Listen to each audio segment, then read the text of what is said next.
C'est une guerre qui a fait 400 000 morts, des centaines de milliers de handicapés, des dizaines de milliers de disparus. Pourquoi? Quel est votre bilan? Le pourquoi est trop grave pour le dire, mais je vais le dire. Il s'agit pour Israël de survivre à un monde arabe qu'il faut à tout prix détruire. Il s'agit pour l'Occident de réparer son complexe de culpabilité par rapport à l'antisémitisme qu'il a cultivé pendant 1700 ans en Occident. Et du moment que Israël a été créé en Palestine, il faut que ce complexe de culpabilité se répare par tout ce qu'on peut offrir à Israël. Le meilleur de ce que souhaite Israël, c'est la destruction du monde arabe, et cela a été écrit, explicitement écrit, dans une revue israélienne qui s'appelle Kevonim, au mois de février 1982. Il faut lire le texte sous le titre « Stratégie d'Israël pour les années 80 », écrit par le stratège israélien Oded Yinon. Oui, absolument. C'est terrible. Absolument. Mais ici en Occident, on nous dit que c'est une guerre civile entre des Syriens et vous nous dites que c'est une guerre de colonisation du Moyen-Orient. L'Occident, excusez-moi le mot, est pourri. Pourri par son histoire passée, pourri par son antisémitisme, qui n'a rien à voir avec l'Évangile ni le Christ. Et il est pourri aussi par sa passion de domination du monde. Cette passion qu'il a cultivée et pratiquée avec une sauvagerie féroce pendant 500 ans, il ne veut pas l'abandonner. Et rappelez-vous le mot de Régis Debray. L'occidental a ôté son casque colonial, mais sa tête reste coloniale. C'est une phrase que je cite très souvent. Oui. Donc vous nous dites que le malheur du Moyen-Orient, c'est le pétrole. Exactement. Pas seulement le pétrole. Pas seulement le pétrole. C'est-à-dire? Le pétrole et l'expansion de la domination occidentale, mais au profit surtout d'Israël. Tout en profitant aussi des ressources énergétiques de tout le Proche-Orient, qui sont énormes. Ici en Occident, on a dit il faut que nous intervenions parce que Bachar al-Assad massacre son peuple. Oh. Pour un dictateur, comme on dit, qui massacre son peuple et qui réussit au vu du monde à avoir 70% au cours du plébiscite qui a eu lieu il y a 3 ans, c'est un mot très gros à avaler, voyez. D'autant plus que en Syrie, le tissu humain dont j'ai parlé hier et qui remonte à 1400 ans, le tissu humain créé et tissé entre chrétiens et musulmans au Proche-Orient, et même entre chrétiens, musulmans et juifs au Proche-Orient, ce tissu humain, pour moi, a été le fond même de la résistance qui a sauvé la Syrie.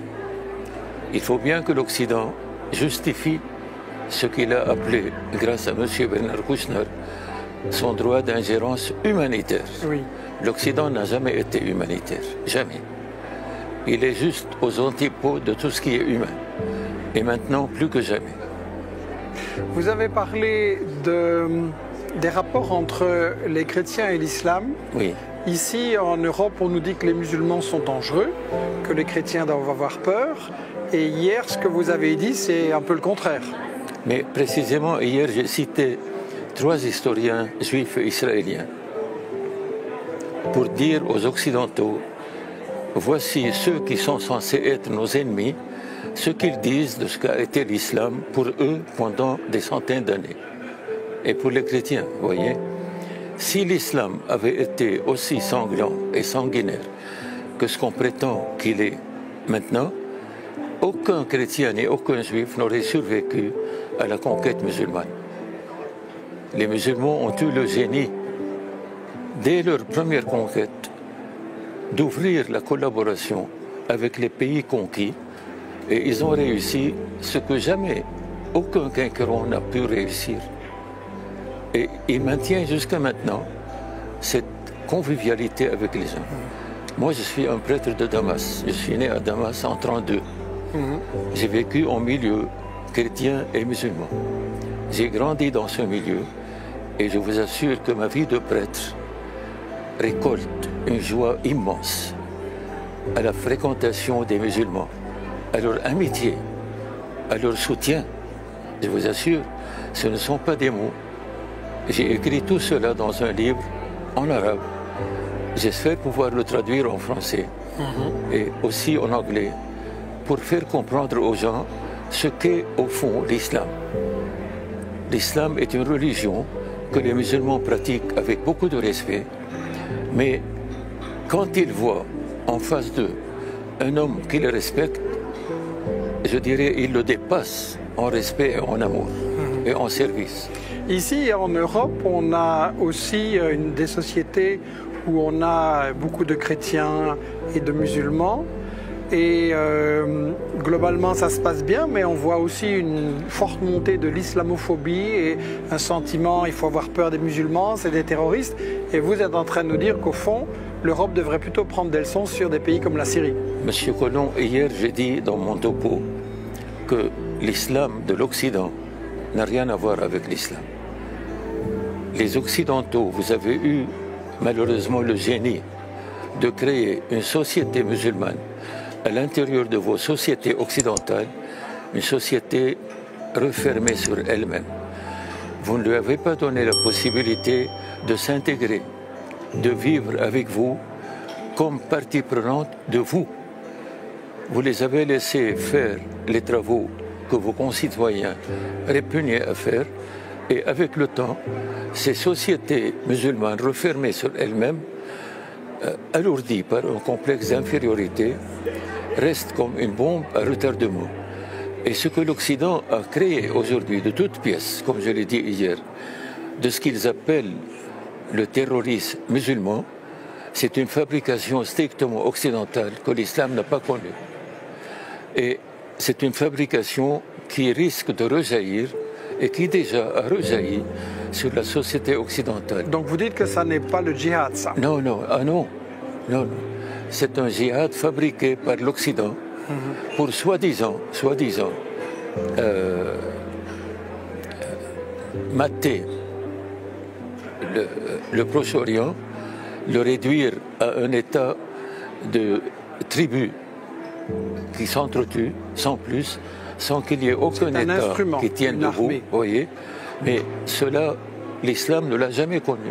Même dans les périodes les plus despotiques, sous le régime turc par exemple, lors des invasions, il en a vu le Proche-Orient, des bouleversements terribles.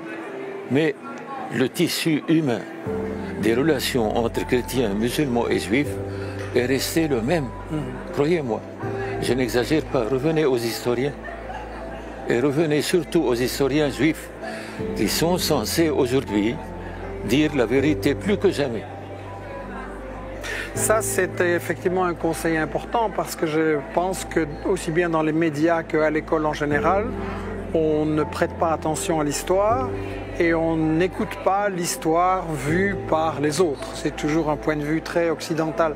Je voudrais en venir à la question des médias. Oui. Est-ce que vous êtes satisfait de la façon dont les médias européens parlent de la Syrie? Mais on a l'impression que cet Occident qui, en fait, a propagé l'idée de liberté à partir de la Révolution française, il faut bien le reconnaître, voyez, a perdu maintenant toute notion de liberté.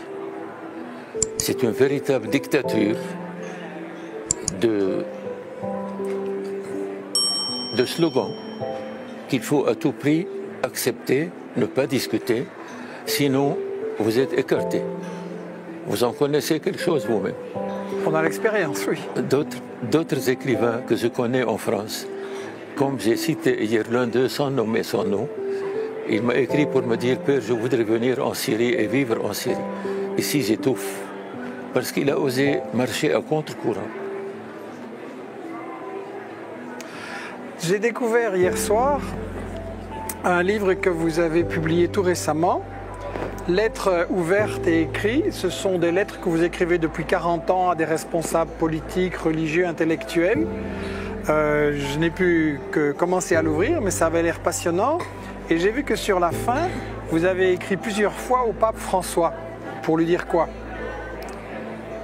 Ce que le pape François est fait est très beau. Il innove. Et l'Église, avec sa structure tellement vieille, a besoin d'une rénovation. Mais ça reste au niveau personnel. Et je le salue en cela. Mais au niveau de sa responsabilité de pape, il doit dire la vérité. La vérité comme l'a dit Jésus. Jésus a dit dans l'Évangile des mots que le monde actuel a plus que jamais besoin de revoir, de méditer et d'appliquer. Malheur aux riches, malheur aux puissants. Voyez? Malheur à ceux qui jugent les autres sans se juger eux-mêmes. Le monde actuel est pris dans un engrenage de puissance qui cherche à tout maîtriser. Seule l'Église doit dire le mot de vérité de l'Évangile. Tout simplement, moi j'ai dit au pape, vous avez fait appel à la prière au niveau du monde pour l'Église et vous avez vu comment les gens ont répondu. Si le Christ avait été à votre place, est-ce qu'il se serait contenté d'inviter les gens à la prière? Est-ce qu'il n'aurait pas dit un mot de vérité que vous devez vous-même pas dire et que vous êtes le seul à pouvoir dire? Donc vous lui demandez de se mettre en colère contre absolument. La guerre des riches. Je précise un mot. Quand le pape François a visité pour la première fois les États-Unis fin septembre 2015, il a fait plusieurs discours. Les discours ont été reproduits dans l'organe officiel du Vatican, l'Osservatore Romano. J'ai lu, croyez-moi, le discours qu'il a fait devant Obama et sa femme, qu'il a fait devant le Congrès, qu'il a fait devant l'Assemblée des évêques américains et devant l'Assemblée des Nations Unies. 4 discours. Je les ai lus 5 fois pour ne pas me laisser impressionner par une impression ponctuelle. Je n'ai jamais vu dans aucun de ces discours le moindre mot de reproche à ces despotes du monde entier qui sont les Américains. Je n'ai vu que des mots de remerciement, de reconnaissance et de fierté de se trouver devant ces assemblées. Vous êtes pape, le Christ à votre place n'aurait pas dit ça. Le Christ aurait fait autre chose. Il s'agit de l'avenir du monde. La moitié du monde maintenant est condamnée à la misère, à la mort, à l'errance. Vous êtes pape de Jésus-Christ. Et Jésus-Christ, pour nous chrétiens, c'est Dieu incarné qui est mort par amour pour l'homme. Vous, pape, que dites-vous? Vous avez peur d'un conflit mondial? Absolument, absolument. D'ailleurs, à lire ce qu'un certain Manlio Dinucci, vous devez le connaître. Oui, un bon collègue journaliste italien, excellent. Ce qu'il écrit sur l'évolution de l'OTAN sous l'emprise des États-Unis me fait craindre un jour, subitement, un éclatement qui détruirait le monde entier. Les États-Unis se croyant à l'abri.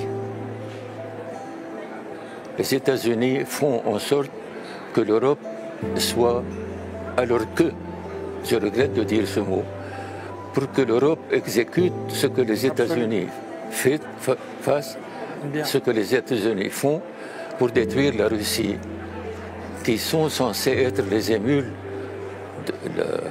la Russie qui est censée être l'émule des États-Unis. Et dans le conflit syrien, on a vu comment la Russie a pris position face aux États-Unis et comment la position de la Russie a réussi à rééquilibrer le monde de façon à ce qu'à l'avenir, les États-Unis ne fassent pas, comme le dit Amin Maalouf dans son livre « Le dérèglement du monde ». Les États-Unis se comportent à l'égard du monde comme un hippopotame qui marche sur un champ de tulipes. Imaginez.